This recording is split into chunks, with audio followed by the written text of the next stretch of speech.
seperti apa mungkin jawaban dari? Ya, jadi terima kasih ya buat teman-teman media yang sudah hadir pada kesempatan siang hari ini. Jadi karena kemarin malam itu saya banyak ditelepon teman-teman media mempertanyakan terkait dengan masalah Ruben akibat adanya preskon yang dilakukan oleh kuasa hukum Sarwenda, ya. Jadi karena kemarin sudah malam dan teman-teman media ingin konfirmasi untuk side ya atas pemberitaan yang disampaikan oleh kuasa hukum Sarwenda, maka hari ini supaya tidak satu persatu saya minta teman-teman bertemu dengan saya di tempat ini, ya. Jadi kami ingin menanggapi kalau memang permasalahannya yang disampaikan oleh kuasa hukum Sarwenda itu adalah masalah debt collector, kalau nggak salah seperti itu ya. Nah ini juga kami perlu mempertanyakan apa yang menjadi persoalan yang sangat urgent yang membuat harus ada preskon terkait dengan masalah debt collector, ya. Apakah ini berkaitan dengan tata cara atau kinerja debt collector yang tidak sesuai dengan aturan yang berlaku, karena OJK kan sudah membuat aturan bagaimana cara-cara untuk menagih pembayaran-pembayaran yang diduga macet, ya. Itu ada aturan dan mekanismenya. Apakah tujuan preskonnya itu adalah berkaitan dengan masalah ingin menekankan adanya debt collector yang melakukan kerjanya di luar jam kerja dengan cara-cara yang tidak tepat atau apa sehingga sampai harus preskon, ya.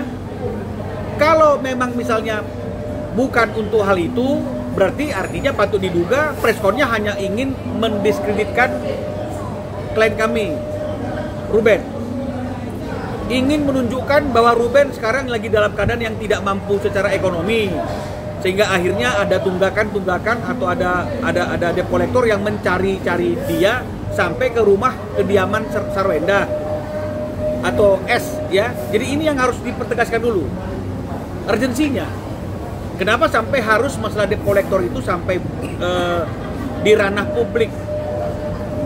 Karena harusnya ini kan ranah private. Kecuali ini berkaitan dengan masalah tata kerja debt collector yang bertentangan dengan hukum. Itu pun ada juga mekanismenya.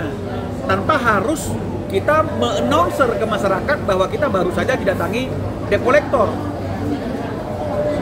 Kecuali memang ini adalah bentuk dan cara untuk memframing atau ingin patut diduga memojokkan klien kami bahwa dia dalam keadaan hari ini yang tidak mampu ekonomi atau lagi dalam keadaan yang lalai membayar kewajiban. Kalau memang itu tujuannya, meskipun kami percaya itu bukan, ini sangatlah tidak bijak sekali, ya. Itu yang pertama yang mau kami sampaikan.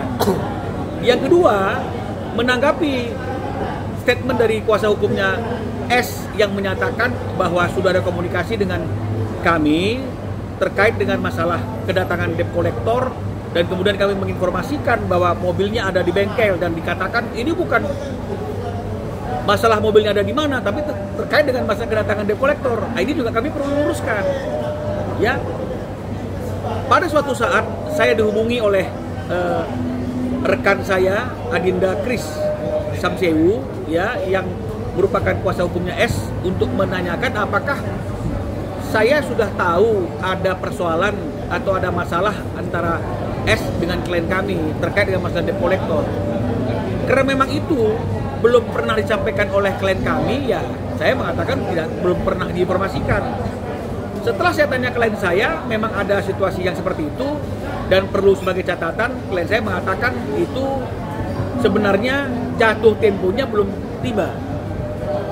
Jadi sangat aneh juga kalau sampai ada orang yang datang menagih sesuatu yang jatuh temponya belum tiba. Belum ada terlambat yang sangat kelewatan batas, ya. Nah, dan klien saya juga mengatakan bahwa posisi mobil itu juga adanya di bengkel. Jadi pada waktu kesempatan pertama saya bertemu dengan kuasa hukumnya S, saya sampaikan apa yang saya dapat informasi dari klien saya. Jadi kalau dikatakan seolah-olah saya kesannya tahu dari awal dan kemudian kesannya seolah saya menyepelekan bahwa mobilnya kan bukan ada di sana, adanya di bengkel. Ini dipersoalkan. Saya kira ini sesuatu hal yang keliru, yang harus saya luruskan. Ya. Lalu kalau kita masih dalam konteks debt collector, negara kita negara hukum. OJK, Otoritas Jasa Keuangan, sudah membuat peraturan tentang tata cara dan mekanisme melakukan penagihan atas kredit pembiayaan kartu kredit yang dianggap macet. Itu harus diawali dengan surat peringatan dulu, diawali dengan teguran dulu, macetnya sudah beberapa lama, baru kemudian akan dilakukan yang namanya itu pencarian di mana itu mobil yang menjadi objek leasing juga berada untuk mungkin ditarik. Kalau misalnya kemudian ada orang yang datang ke rumah kediaman S, ini yang salah siapa sebenarnya? Yang salah S-nya, debt collector-nya, atau kita yang bereaksi terlalu berlebih-lebihan? Karena masyarakat Indonesia tahu kok bahwa S dengan klien kami itu sudah bercerai, sudah tidak tinggal bersama-sama lagi. Lalu kenapa datangnya kok ke rumah S? Ini orang waras nggak nih? Tahu nggak dia bagaimana menagih itu? Harusnya ya ke alamat orang yang punya kewajiban. Nah, ini sama aja seperti orang salah kirim barang. Kalau memang orang yang datang itu salah alamat, kita tinggal bilang, kamu salah alamat. Karena yang memiliki tanggung jawab dan kewajiban adalah orang lain, bukan saya. Sesederhana itu kan. Nah, kenapa kok menjadi suatu hal yang besar yang kemudian harus disampaikan ke ranah publik? Ini yang juga menjadi pertanyaan bagi saya, ya. Apakah ini berkaitan dengan adanya situasi di mana ada keadaan yang tidak baik komunikasinya akhir-akhir ini antara klien kami dengan S? Berawal dari adanya terang menyerang atau counter mengcounter di fanbase-nya S, ya. Kemudian terjadi komunikasi. Apakah ini yang akhirnya kemudian merembet ke hal-hal yang lain? Apakah ini berkaitan dengan Ruben yang selalu menanyakan haknya untuk bertemu dengan anaknya? Ya, karena ada suatu komitmen di mana dalam komitmen itu dikatakan bahwa dalam 1 minggu Ruben memiliki kesempatan 2-3 hari untuk tinggal bersama dengan putrinya. Ini yang sampai hari ini Ruben tidak dapatkan dan masih dia perjuangkan terus. Bahkan untuk mengantar anak pun tidak diizinkan. Nah, ini yang perlu kita klarifikasi. Nah, karena kalau misalnya mengenai masalah mobil, ya jelas ini pemesanannya memang dilakukan oleh Ruben dan alamat pemesanannya bukan di alamat di mana debt collector datang. Jadi nggak usah terlalu dibesar-besarkan. Kecuali ada tindakan debt collector yang menyalahi aturan, debt collectornya yang diserang. Kalau ini kan saya lihat lebih cenderung seolah-olah ingin memojokkan, kamu nggak bayar ya? Bayar dong kewajiban kamu. Ini kan nggak baik seperti itu. Ya, ada hal yang lebih penting, yaitu adalah hak ayah untuk bertemu dengan anaknya dan hak anak untuk bertemu dengan ayahnya. Ini banyak pengalaman Ruben yang dia dihalang-halangi, patut diduga dihalang-halangi untuk bertemu dengan putri-putrinya. Ya, sampai ada suatu event kegiatan balet ya, acara, Ruben itu sudah hadir bawa bunga, tapi kemudian anaknya nggak pernah keluar dari pintu itu, dibelokkan dari pintu yang lain. Nah, jadi ini yang paling penting, anak sama ayah, ayah sama anak nggak akan putus hubungan itu, karena nggak ada mantan anak, nggak ada mantan ayah. Kalau ini kan masalah negosiasi, masalah pembayaran. Jangan juga kemudian ini di framing sebagai satu berita trauma, ada kolektor. Ini mau bicara traumanya atau mau menunjukkan bahwa Ruben lalai membayar kewajiban cicilan mobil, yang mana ini? Nah, karena kami perlu sampaikan juga, ya, Ruben itu orang yang bertanggung jawab, ya. Mungkin teman-teman media dan masyarakat juga perlu tahu, ya. Yang saya ungkapkan ini bukanlah sesuatu hal yang ingin memojokkan siapapun, tapi ini fakta kebenaran yang harus disampaikan, ya. Sejak klien kami bercerai dengan S, ya, yang seharusnya kewajiban klien kami sebagai mantan suami terhadap anak-anaknya itu adalah uang pemeliharaan dan uang pendidikan. Betul ya? Banyak orang-orang yang ketika diberikan tanggung jawab kecil saja per bulannya untuk biaya pendidikan dan pemeliharaan nggak dilakukan, betul tidak? Tidak dilakukan karena tidak ada berat untuk melakukan eksekusinya, ya. Nah, tapi kita boleh lihat teman-teman sekalian, dari mulai perceraian di tahun 2024 di 1 September, Ruben tiap bulan itu memberikan biaya kepada S senilai Rp242.629.000. Boleh diambil. Ini hasil chattingan. Udah bercerai ini posisinya. Apa kira-kira untuk cicilan mobil Ruben gak mau bertanggung jawab? Ini sudah bercerai. Kalau kita lihat di dalam perincian, apa sih rincian 242.629.000 ini? Ya. Bensin tol 68 juta. Boleh lihat nih.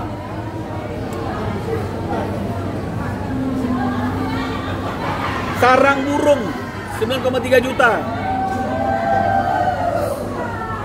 Listrik bagi dua. Jadi sudah bercerai, yang tinggal di rumah itu adalah S, yang menikmati listrik itu adalah S, tetap harus bagi dua biaya listriknya. 12,9 juta. Drivernya S tetap ada nilainya 7.050.000 rupiah. Gaji pembantu total 242.629, dan ini bukan hanya sekedar catatan dalam chattingan, ya, tapi ini dilengkapi dengan bukti transfer. Apakah hanya bulan September saja di tahun 2024? Tidak. Ini semua catatannya. Itu September, ini Oktober. Oktober di 265 juta. Ada rinciannya. Kebersihan, uang plastik sampah, uang tisu 5,2 juta. Tiap bulan, ya tiap bulan. Karena di September 5,2 juta uang sampah, uang plastik sampah. Di Oktober juga 5,2 juta. Terus, ini bukan mau apa-apa. Artinya saya ingin mengatakan, apa yang sudah ditanggung jawabi oleh Ruben, dia akan tanggung jawabi. Kalau misalnya kemudian ada sedikit masalah terkait dengan masalah cash flow, yang saya mau sampaikan, siapa sih di negara ini yang tidak pernah mengalami pasang surut? Betul ya? Yang penting niat dan etikatnya baik. Yang penting cukup dijelaskan bahwa kalau memang yang bertanggung jawab adalah klien kami, katakan yang bertanggung jawab adalah klien kami, selesai. Tidak usah diomong-ngomongin seolah-olah tuh lihat tuh si RSO nggak mampu bayar cicilan, loh tiap bulan bayar seperti ini. Biarkan masyarakat yang menilai apakah seorang mantan suami masih bertanggung jawab atas seluruh biaya kehidupan rumah tangga si mantan, bukan hanya untuk anak, meskipun alasannya untuk anak. Ya, jadi klien kami itu lebih mengutamakan segala sesuatunya adalah demi kepentingan anak dan S yang nyaman. Jadi kadang-kadang kepentingannya dia sendiri pun dia tunda. Apa kepentingannya dia tunda? Misalnya cicilan mobil Land Rover misalnya. Dan itu perlu dipertanyakan, apakah ada surat peringatan sehingga harus diserahkan kepada debt collector? Terus bagaimana cara penagihannya? Kalau tinggal dibilang, lu kan tahu bahwa udah berpisah dengan dia, lu kan tahu itu yang pesan bukan saya, lu kan tahu itu dipesan pada waktu saya dalam keadaan sudah tidak lagi berstatus suami istri. Selesai nggak? Kenapa sampai harus besar? Sampai harus ada preskon khusus? Apa yang penting dan urgent untuk menjelaskan itu kepada publik? Kecuali yang seperti saya katakan, patut diduga ini ingin memojokkan klien kami. Loh, lihat nih, tiap bulan saya mau tanya, siapa mantan suami yang masih membiayai kehidupan anak dan istrinya sebesar ini? Tiap bulan. Lalu apa yang didapat oleh Ruben? Ketemuan aja nggak boleh.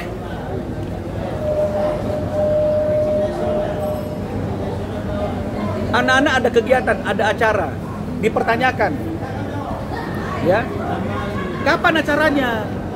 Itu adanya, kapan acaranya? Mahbun, tadi dia perform, kok nggak ada info? Udah nih, kan udah dikasih tahu, kapan kasih taunya? Nggak pernah dikasih tahu.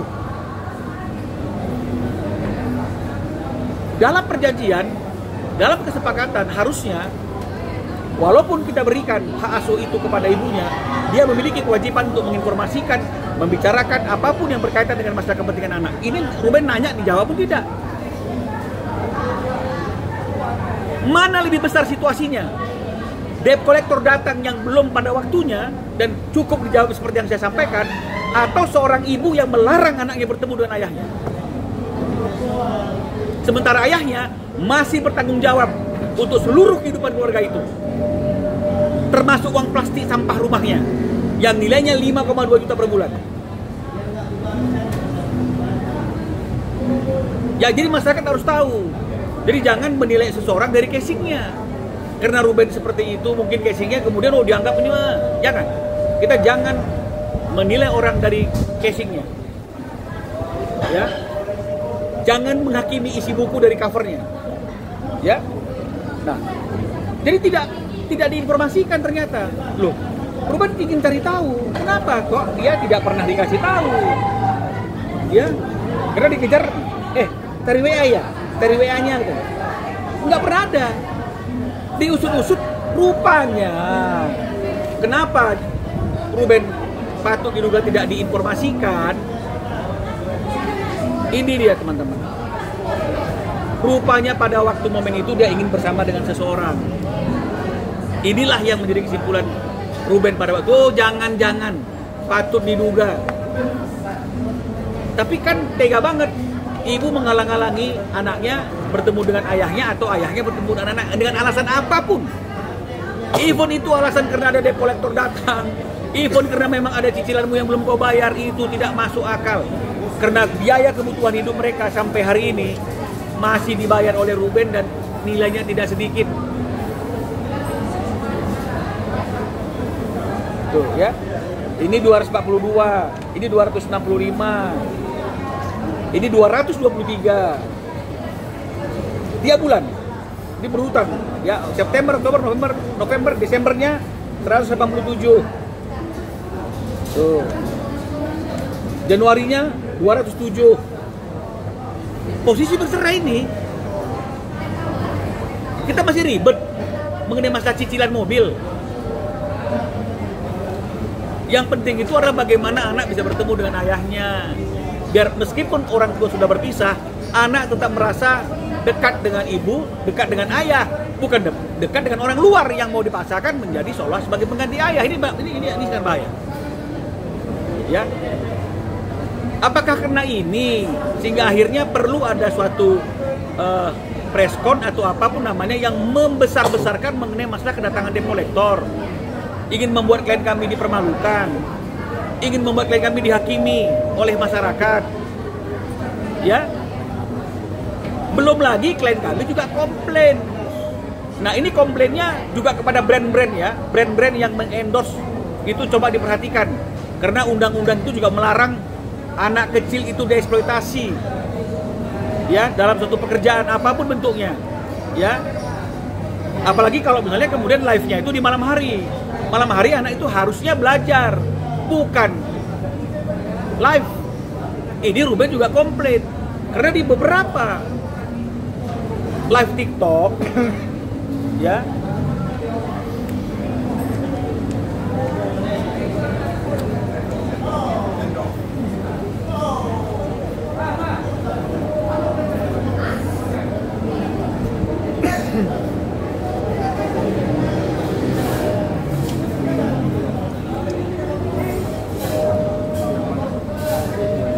nih, di beberapa live TikTok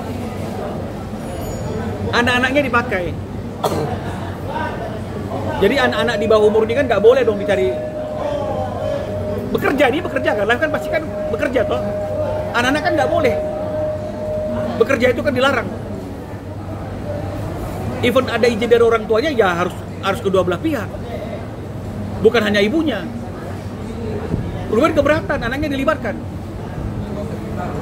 Apakah karena ini sehingga akhirnya kemudian pengalihan isu dibicarakan mengenai masalah debt collector? Ini ya teman-teman, jadi akhirnya kita perlu jelas semuanya bahwa kalau mengenai masalah mobil itu Ruben tidak pernah membantah, dan memang di dalam pemesanan pun Ruben pesan itu atas nama dia, alamatnya dia. Kalau di pesannya setelah dia bercerai kan begitu ya kata-katanya, ya ini harusnya lebih jelas lagi debt collectornya kemana menghubunginya. Kan harusnya ada nomor teleponnya Ruben, ya dihubungi dong Rubennya. Ada alamatnya Ruben, ya dihubungi dong Rubennya. Jangan datang ke rumah orang lain yang nggak ada hubungannya dengan Ruben. Kemudian orang lain itu preskon. Akhirnya kita bisa berpikir, ini settingan atau apa? Atau memang sengaja diundang debt collector datang jika ada sesuatu yang memojokkan Ruben. Jadi melebar dia. Karena itu tidaklah terlalu penting meskipun penting. Yang paling penting adalah bagaimana Ruben bisa mendapatkan haknya untuk bertemu dengan anaknya. Ini tidak. Ngantar sekolahnya tidak diizinkan. Ada chatting-chattingannya. Kalau kita mau buka-bukaan boleh saja. Sampai ngemis seorang ayah kepada mantan istrinya untuk bisa menjemput anaknya di rumah dan mengantarkan ke sekolah. Padahal harusnya dia memiliki hak untuk tinggal 2-3 hari dalam 1 minggu. Malah yang diberikan hak untuk mengantar anaknya orang lain. Ayahnya nggak diberi hak. Ini yang Ruben selalu minta haknya. Jangan kita ngomong hal-hal yang lain. Karena kalau mengenai masalah mobil, debt collector, harta sih segala macam, itu bisa dicari solusinya. Sampai hari ini saya tanya, apakah sudah ada tindakan yang membuat S itu diusir dari rumahnya, nggak lagi bisa menikmati apa yang dinikmati hari ini? Ada nggak kasus yang seperti itu? Nggak ada. Yang besar itu adalah Ruben tidak pernah diberikan lagi hak untuk bertemu dengan anaknya. Ini suatu hal yang salah dengan alasan apapun. Ya, tidak dilakukan seperti apa yang seharusnya yang diperjanjikan, dan kemudian total 2 bulan menurut Ruben itu sudah nggak diberikan sejak dia pulang umroh. Bayangkan itu. Ya, jadi itu yang bisa kami sampaikan teman-teman. Kalau memang ada mau pertanyaan silakan.